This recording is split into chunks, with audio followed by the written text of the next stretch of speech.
વડોદરાની અંદર 2002 10 જૂન સોમવારના દિવસે આવ્યો। આજે 24 વર્ષ લગભગ વડોદરામાં અમારે થયા છે। આવ્યા 2002ના જૂન મહિનામાં અને 2005ના નવેમ્બર મહિનામાં પાર્ટીએ મને ટિકિટ આપી છે, જ્યારે કદાચ વડોદરાની અંદર બહુ ઓછા લોકો મને ઓળખતા હતા।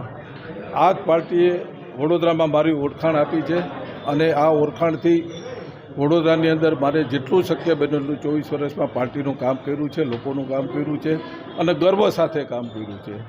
પણ મને પણ જ્યારે ટિકિટ આપી ત્યારે જ મારી જ પાર્ટીના ત્યાં કોઈ કોર્પોરેટરો હતા। મને પાર્ટીએ ટિકિટ આપી એટલે એ લોકોએ હસતા મોઢે સ્વીકારી અને મારી જીતમાં જ્યારે મને વડોદરામાં કોઈ નહોતું ઓળખતું ત્યારે મારી પાર્ટીના કાર્યકરો થકી મને જીત મળી હતી। આજે 20 વર્ષ થયા તે પછી મેં પણ ઘણીવાર જોયું છે કે નીચેના કાર્યકરોને પણ ઈચ્છા હોય છે કે ભાઈ અમારું શું। તો આ જીવન કોઈ લખાવીને આવ્યા નથી અને અમે તો રાજપૂતના દીકરા છીએ મિત્રો, હંમેશા ત્યાગ કરવાવાળા છીએ।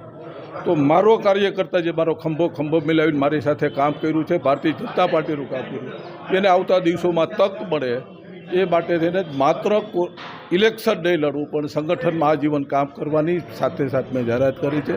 જીવીશ ત્યાં સુધી ભારતીય જનતા પાર્ટીના કાર્યકર તરીકે કામ કરીશ અને પાર્ટી જે કોઈ મારી જગ્યાએ કોર્પોરેટર તરીકે જે કોઈ નવા વ્યક્તિને નિયુક્ત આવતા દિવસોમાં ચૂંટણીમાં કરશે ત્યારે સર્વપ્રથમ મારી જવાબદારી બની અને વિજેતા બનાવીને પહોંચાડવાની પણ હું જવાબદારી નિભાવીશ।